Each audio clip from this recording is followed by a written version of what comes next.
I was doing all the right things, journaling, saying affirmations, meditating, staying high vibe, but my body still felt off and nothing was changing. The results weren't coming in. And I started wondering, do I even have what it takes to become the woman I want to be? But eventually I realized that there was one mistake I was making, and I would bet good money that you are making it too. I didn't realize it at the time, but I was trying to change and create something new from the same old emotions: anxiety, frustration, lack. So I was living in these old emotions and just layering positive thoughts on top. A kind of false positive. I was saying things that I was healthy, I was wealthy, I was free, but like reality, the body does not change like that. Let's back up for a second. This matters to me now because when I look back, I see a younger version of myself that was smart, emotionally aware, spiritually curious, but also quietly blaming myself. And I don't want you to do the same thing. I didn't say it out loud and I didn't tell anyone, but the doubts were there. The doubts lived in my head. And I was thinking, maybe I don't have what it takes. Maybe I'm not good enough. Maybe I should just give up on my dreams and live a normal life like everyone else. Who do I think I am anyway? But the problem I had with that is once you know what's possible, you cannot unknow it. And once a dream has been placed on your heart, you cannot undream it. So if you're there right now, feeling frustrated, feeling like you're too old or you're too young, feeling like you should just give up or maybe you just don't have what it takes, I want to break that loop. And I want to tell you that this isn't you needing to learn more manifestation techniques. This is you needing to first change your state of being. Here's a mistake that was blocking me and also blocks most people. I never changed my mental and emotional state first. I was trying to affirm myself into a new life while my mind and my body was braced for survival. That's it. And once I saw it, I could not unsee it.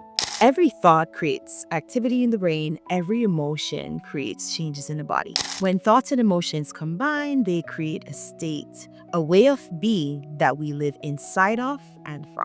So when I get upset at Lisa for relieving me late at work again, and I'm thinking thoughts like she always does this, in that moment, my state of being is frustration. But not only that, I'm also living from that perspective of frustration and living in the energy of frustration. And if I think and feel frustrated 4 days out of the week or 5 days out of the week, I'm going to train my state to default to frustration. This is then going to determine my beliefs, what I come to expect, how I handle stress, how I respond to things, whether I see opportunities or I see obstacles. Do you realize how much this can affect your life? If we're chronically stressed, our body is in protection mode. We scan, we fear, we brace. A body in protection mode does not create, it survives. So we can say affirmations all night long. If we're in protection mode, we're sending out a signal of fear, not creation. When I was younger, I did not understand the concept of changing your state of being. However, I do have one example of how I accidentally changed my state of being one semester in college and how that changing of the state of being absolutely shifted everything for me. Let me take you back. So it was the spring semester of my junior year in college, and I was not a traditional student. I was already married, I already had my twins. So I was focused on being a wife, full-time student, part-time employee, raising my twins, keeping my home organized and clean, all the while feeling overwhelmed. And one day I was sitting on my bed in my room, and instead of studying for an upcoming exam, I was worried about my rent. My jaws were clenched, my shoulders were up to my ear. I was having thoughts like, I don't know how me and my husband are going to pull through this. Rent was due in 3 days. I had just finished journaling. I'm so happy and thankful that money is flowing to me. And immediately that inner critic shot back at me, no, you're not. It was uncomfortable, but it was honest. Honestly, I was at my wit's end, and I said to myself, you know what? I give up. I don't know what to do. I don't know how to solve this. I'm doing my best. I just give up. And I started listening to music. I started journaling. I started practicing gratitude in the everyday moment. I started dancing to 2000 pop, not to make anything happen with any of those actions, but I just wanted to find relief from constantly worrying about paying my rent. I danced barefoot on my cold kitchen floor, laughing at myself, just being in the moment, just being present. And some would say I was escaping, but I said I just wanted to find relief.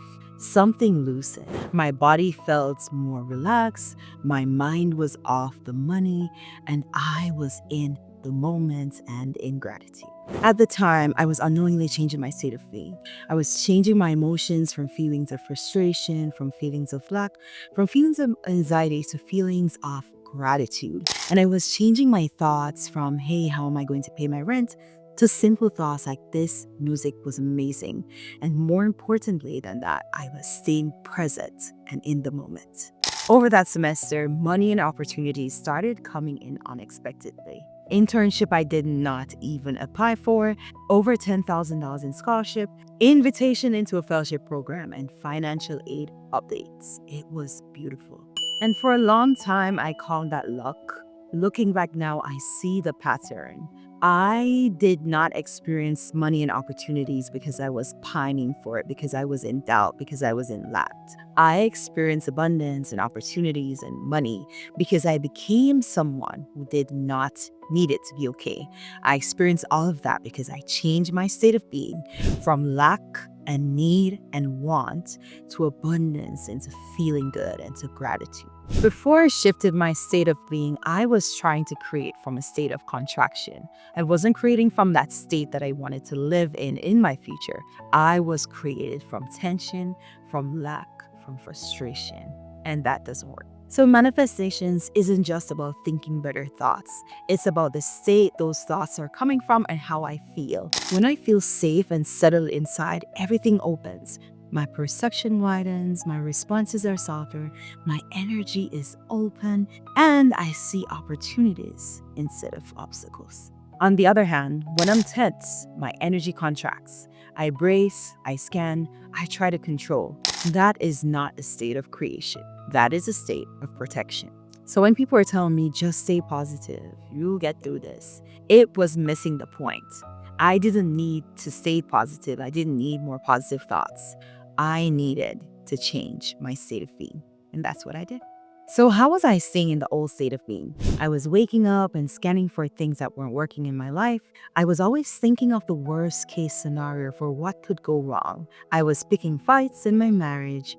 I was going to work and focusing on all the things that weren't working instead of all the amazing things about my job. I was worried about rent constantly. I was worried about my kids. I was worried about my twins. I was worried about school. And none of it was dramatic, but it all added up. So what has been working for me in terms of changing my state of being? The first thing I am doing is I'm becoming aware of the old emotions and the old habits of thoughts, and I'm changing those in the moment as they're happening. I'm also practicing new emotions such as gratitude and new thoughts through reframing my old thoughts. The other things I'm doing, I'm moving my body so I can embody joy. I am practicing to quiet my mind, and I am also living gratitude as a lifestyle, not as a list. What that means is I'm not just writing 10 things I'm grateful for. I am writing 10 things I'm grateful for and I'm feeling it. And then throughout the day, I remember to be grateful for my feet, grateful for my eyes, to come back to that present moment. Not to make anything specific happen, but to live in the end as my future self, as the girl that's happy, that's healthy and wealthy, and living the best life of her dreams. I used to force manifestation with tools. I don't do that anymore. What I do now is I change my state of being, and I'm not saying no, don't use affirmations. However, affirmations work best when my state of being already reflects the energy and the vibration of who I'm affirming. I'm healthy, I'm wealthy, I'm love. And when that's coming from a place of expansion, everything collapses and unfolds for you way easier. I also practice the emotion first, the way I imagine I would feel if the thing that I desire was already here, otherwise living in the end. And what happens is life responds, not magically, but naturally. If you want to know how to transform your life in 90 days, check out the video on your screen.